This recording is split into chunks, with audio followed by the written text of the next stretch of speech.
First to the stage, I'd like to ask James Rowe, James Borlace, Mitch Hinge and Jackson Haitley to come up, please.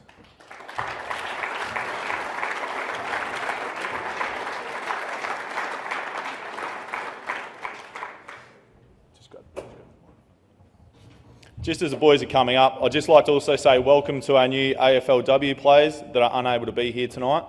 Returning premiership player Jess Segenary, Lisa Whiteley, Ash Woodland, Tia Charlton, Rochelle Martin and Hannah Munyard. These girls are hard at training tonight in preparation for Saturday's game against the Gold Coast at Adelaide Oval. Let's get along and support the girls, and the tickets go on sale tomorrow. First up to the boys. We'll start with you, Rowie.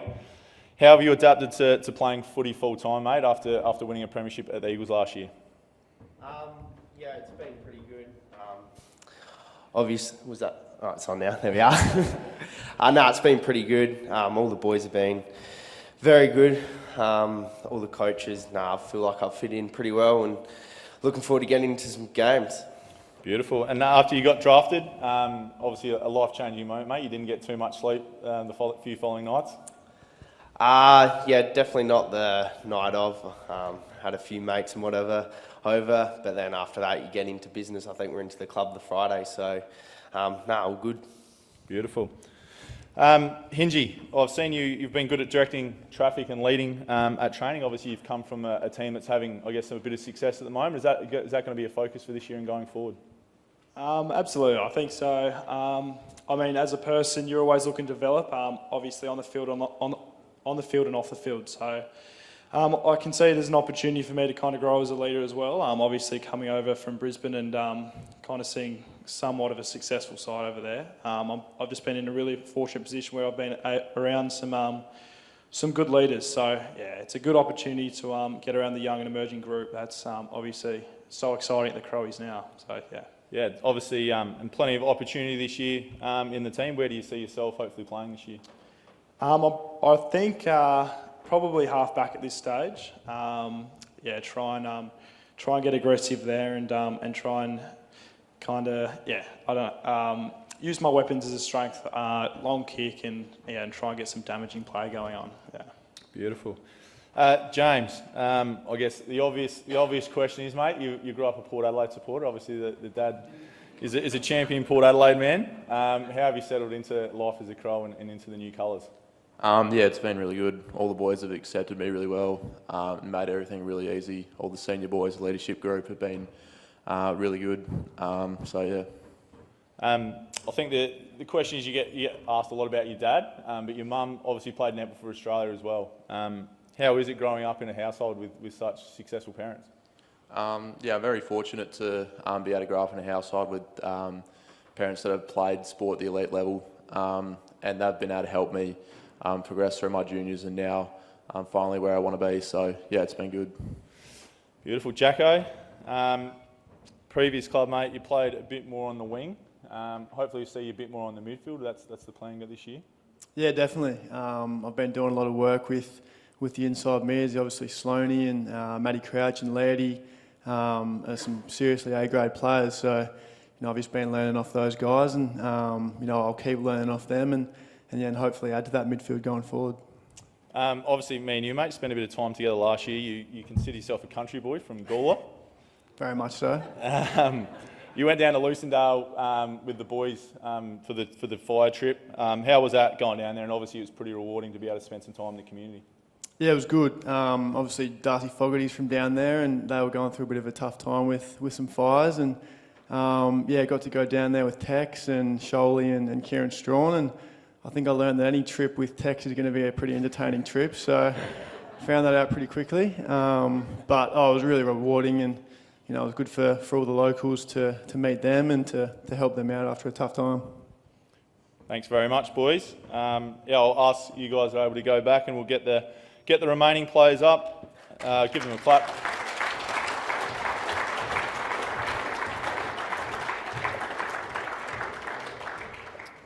Can I ask Riley Thilthorpe, Luke Pedler, Tariq Newchurch, Braden Cook and Sam Berry to come up, please. Just while these boys are coming up, just a reminder this weekend to watch or follow both teams. The SANFL team play Norwood on Saturday at Norwood Oval with the match starting at 10:20. So hopefully we can get plenty of support there, and then watching the girls also after that. And then obviously Sunday at 3:30 in the afternoon, the boys will play Port Adelaide at Flinders University Stadium. Just hold that, mate. We'll start off with who's got it. Sammy, you got the microphone. How have you settled in, mate? You're obviously coming in from Maffra in the Gippsland. I guess you're the only boy to come in from interstate. How have you settled into Adelaide? Yeah, it's been very smooth. Adelaide's a pretty easy city to kind of adjust to straight away, especially coming from country town. And previously being in Melbourne for a few years as well. It was almost a lot more quieter here, so it's very easy. And talking of quiet, you've lived with, when you came over, you lived with one of our past club champions, Matty Crouch.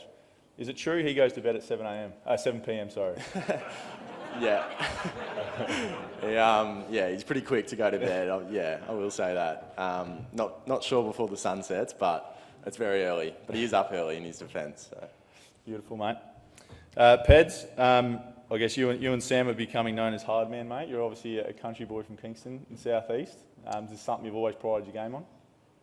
Not really. It's sort of, I don't know with you, Sammy, but sort of just a part of my game growing up in the country. We're both from small towns, so you didn't have your under 9s, 10s, 11s. It sort of was Oz kick straight under 14s, and then, senior colts and A grade pretty young, so, you just sort of got to grow up pretty quick.